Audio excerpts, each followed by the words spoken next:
തമിഴിലെ മുൻനിര നായകന്മാരിൽ ഒരാളാണ് രവി മോഹൻ. അഭിനയത്തിനൊപ്പം സംവിധാനത്തിലേക്കും നടൻ ഇപ്പോൾ ചുവടുമാറ്റാൻ ഒരുങ്ങുകയാണ്. രവി മോഹൻ സംവിധാനം ചെയ്യുന്ന ആദ്യ സിനിമയുടെ ടീസർ പുറത്തുവന്നു. യോഗി ബാബു നായകനായി എത്തുന്ന സിനിമയുടെ പേര് ആൻ ഓർഡിനറി മാൻ എന്നാണ്. ഒരു പക്ക ഫൺ മൂഡിലാണ് അനൗൺസ്മെന്റ് ടീസർ ഒരുക്കിയിരിക്കുന്നത്. ചിത്രവും ചിരിപ്പിക്കുമെന്നാണ് പ്രതീക്ഷകൾ. സിനിമയുടെ ഷൂട്ടിംഗ് ഉടൻ ആരംഭിക്കും. ചിത്രത്തിനായി തിരക്കഥ ഒരുക്കിയതും രവി മോഹൻ തന്നെയാണ്. നടന്റെ നിർമ്മാണ കമ്പനിയായ രവി മോഹൻ സ്റ്റുഡിയോ ആണ് ഈ സിനിമ നിർമ്മിക്കുന്നത്. ചിത്രത്തിന്റെ മറ്റ് കാസ്റ്റിനെ കുറിച്ച് ഇപ്പോൾ വെളിപ്പെടുത്തിയിട്ടില്ല.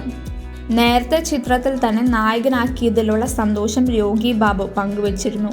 രവി മോഹൻ വലിയ സ്റ്റാർ ആയിരുന്നിട്ടും തന്നെ വെച്ച് സിനിമ സംവിധാനം ചെയ്യാൻ തയ്യാറായി എന്നും സിനിമയുടെ ചിത്രീകരണം ഓഗസ്റ്റിൽ ആരംഭിക്കുമെന്നും യോഗി ബാബു പറഞ്ഞു. അടുത്തിടെയാണ് നടൻ സ്വന്തം പ്രൊഡക്ഷൻ ഹൗസ് ആരംഭിച്ചത്. പ്രൊഡക്ഷൻ കമ്പനിയുടെ ലോഗോയും പേരും നടൻ തന്നെ സോഷ്യൽ മീഡിയയിലൂടെ പങ്കുവച്ചിരുന്നു. രവി മോഹൻ സിനിമകളായ കരാട്ടെ ബാബു, പരാശക്തി എന്നീ സിനിമകൾ പൂർത്തിയാക്കിയ ശേഷമാകും നടൻ സംവിധാനത്തിലേക്ക് കടക്കുക. ഗണേഷ് ബാബു സംവിധാനം ചെയ്യുന്ന സിനിമയാണ് കരാട്ടെ ബാബു.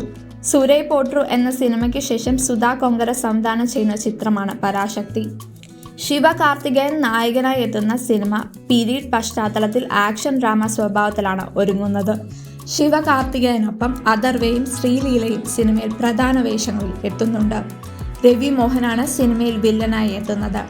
ടീസറിലെ രവി മോഹന്റെ ലുക്ക് ചർച്ചയാകുന്നുണ്ട്.